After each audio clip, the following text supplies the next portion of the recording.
Duelo. Aprender a perder.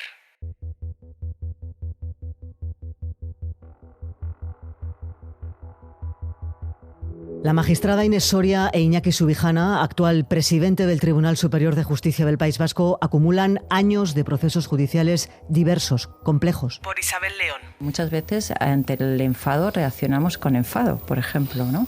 Llegan al mostrador, que a la guardia o a un centro médico, y notamos a una persona muy enfadada y nosotros nos enfadamos todavía más y tratamos de justificar lo que estamos haciendo, que igual es totalmente correcto y no nos estamos dando cuenta de lo que está sintiendo esa persona. Por tanto, la formación es esencial para entenderla mejor o para brindarle un espacio mejor, porque los espacios también son muy importantes. Los lugares en los que recibimos, los lugares para darle un momento simplemente de silencio o para estar acompañado. En el ámbito más del juego de guardia, en el ámbito judicial, hay que ser conscientes de una realidad, que el argumento, la razón, se ha utilizado como un instrumento de neutralización de lo emocional.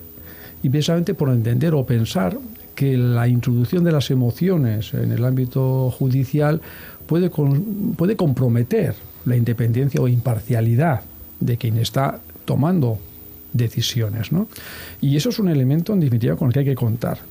Y es donde venimos. Y ahora se trata, en cierta manera, de introducir, queremos una perspectiva, digamos, holística, sistémica, ¿no?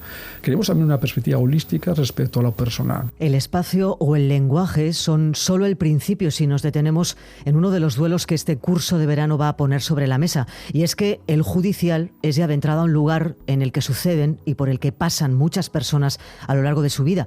Por una muerte violenta, por una separación, por una tutela, tantas decisiones y tantas vidas que de momento se detienen, y eso en el mejor de los casos. El duelo, tal como lo entendemos y tal como nos explican nuestros teóricos expertos, es una de las situaciones que producen más estrés y por lo tanto más aumento de cortisol y otras sustancias y hormonas que tendríamos que preguntar a nuestros endocrinos que generamos en el organismo. Por lo tanto, es una de las situaciones que más desregulación van a producir en el ser humano. Desregulación a nivel corporal, a nivel emocional, a nivel cognitivo y a nivel comportamental. Es Maite Urzain, es enfermera en un ambulatorio de Guipúzcoa y trabaja habitualmente con grupos de duelo. Sabe, por tanto, de qué hablamos cuando hablamos de duelos vitales, además de la muerte. Encuentro múltiples situaciones convivenciales, además de la pérdida de un ser querido fallecido en el día a día, que conllevan un duelo. Podría empezar por la pérdida de libertad,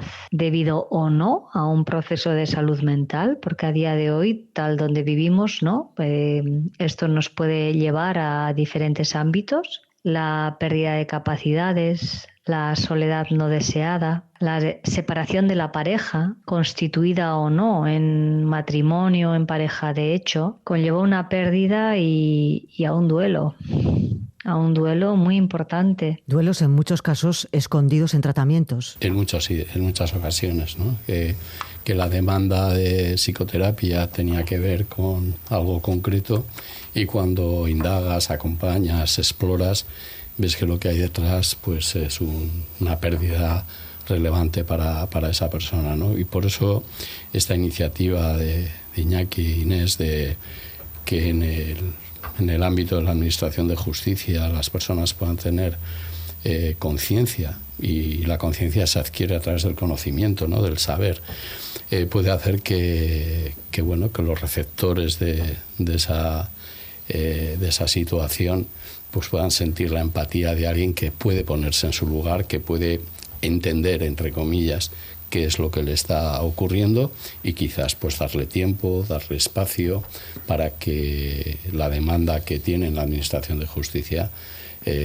pues tenga en cuenta todas esas situaciones particulares que el doliente puede estar viviendo. Ángel Pascual es psicólogo, habla del doliente, como escuchan, y vuelve otra vez al lenguaje y al espacio y a la necesidad de conocimiento también entre profesionales. Primero diría, necesitamos ser formados a nivel académico, pero también a nivel humano, porque yo creo que es un proceso de doble vía, ¿no? Yo siempre digo, no podemos dar lo que no tenemos dentro. Como profesionales deberíamos de ser capaces de acompañar a estas personas en duelo. Judicialmente debemos hacer un interrogatorio a alguien que está en shock. A nivel sanitario, debemos recetar una benzodiazepina, un somnífero, un antidepresivo sin saber, sin indagar, o debemos cambiar cierta medicación sin indagar lo que hay detrás. Convivimos con el duelo y no lo abordamos. Casi pasa como con la muerte, el duelo más identificado. Bueno, yo diría que el tabú de hablar de la muerte, del duelo,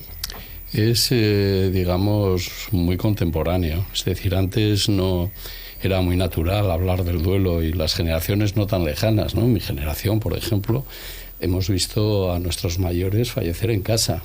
Es decir, estábamos en contacto con la muerte como una parte más de la vida, como la parte final.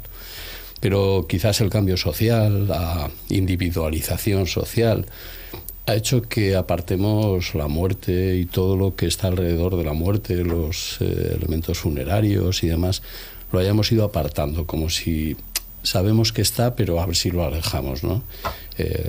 Los sanatorios, las muertes en las residencias, en los hospitales, donde se ha ido, digamos, poco a poco desnaturalizando el proceso de morir, el proceso de acompañar en el morir y la propia muerte, ¿no? Como si la muerte no existiera, la pudiéramos dejar en una esquina de nuestra vida. Y hay cada vez menos conciencia de la finitud propia del ser humano, ¿no? La muerte es lo más obvio si hablamos de duelo, y este curso de verano aborda su preparación, pero volvamos a la necesidad del lenguaje. Modificar una palabra es modificar el contenido de esa palabra, ¿no? Más que modificar el contenido de la palabra, modificar el contenido de lo que relata la palabra, ¿no? Y muchas veces, lógicamente, la palabra que acabas de mencionar, lamentablemente de un cadáver, o no saber ni designar, digamos, a la persona que acaba de fallecer, ¿no? Es cierto que jurídicamente se puede decir que esa persona ha dejado de existir, ¿no? Pero vitalmente no ha dejado de existir, ¿no? Y entonces acompañar a Antonio, a María, o a Iñaki, o a Inés, en ese momento no es acompañar a un cadáver, ¿no? Es acompañar una vivencia y acompañar un entorno. Las dimensiones del duelo nos llevan necesariamente a la atención primaria. Yo lo veo todos los días en consulta, pero también tenemos ya un médico de atención de familia que ya hizo su estudio en su día en Cruces, Jesús Ángel García, que corroboró mediante este estudio que aumenta la tasa de atención primaria en un 80%, y lo mismo en urgencias. Esto es, la gente no viene y te dice estoy en duelo o estoy cursando un proceso de duelo. Te vienen porque se les ha descompensado la diabetes, se les ha descompensado la hipertensión, se ha descompensado la cardiopatía previa que tenían. Esto es, se descompensan multitud de enfermedades agudas y crónicas, pero necesitamos también tener esta visión del duelo para poder abrir este proceso como proceso fisiológico y natural y no patologizarlo. No hay un buen duelo ni uno malo. De hecho, muchos se acumulan, se nos van sumando. De ahí la exigencia de abordar la necesidad de acogida y de acompañamiento personal, social e institucional. Tiene que ser necesariamente un nivel de actuación que tenga en cuenta la dimensión emocional. Porque entonces si no se tiene en cuenta, no se está al servicio de las personas, se está al servicio de parte de las personas o de una parte de cada una de esas personas. Por eso es importante, en fin, ser consciente de esa dimensión unitaria que tiene la persona, de esa dimensión cognitiva, racional, pero también emocional, porque evidentemente es la forma, en cierta manera, de acercarnos de la mejor manera posible y con todos los elementos de imperfección que existen a una actuación al servicio de la persona. Y sobre todo que nos gustaría ayudar a entender, porque el objetivo también del curso, un objetivo esencial, es cómo mejorar en el sistema judicial, el sistema policial, el sistema sanitario, a todas las personas que están y estamos en duelo. Por lo tanto, también poder sacar unas buenas prácticas, unas buenas orientaciones para poderlo aplicar en el día a día los profesionales. La importancia de reconocer el duelo, de ahí que este curso insista en que la dimensión emocional ya no es una opción.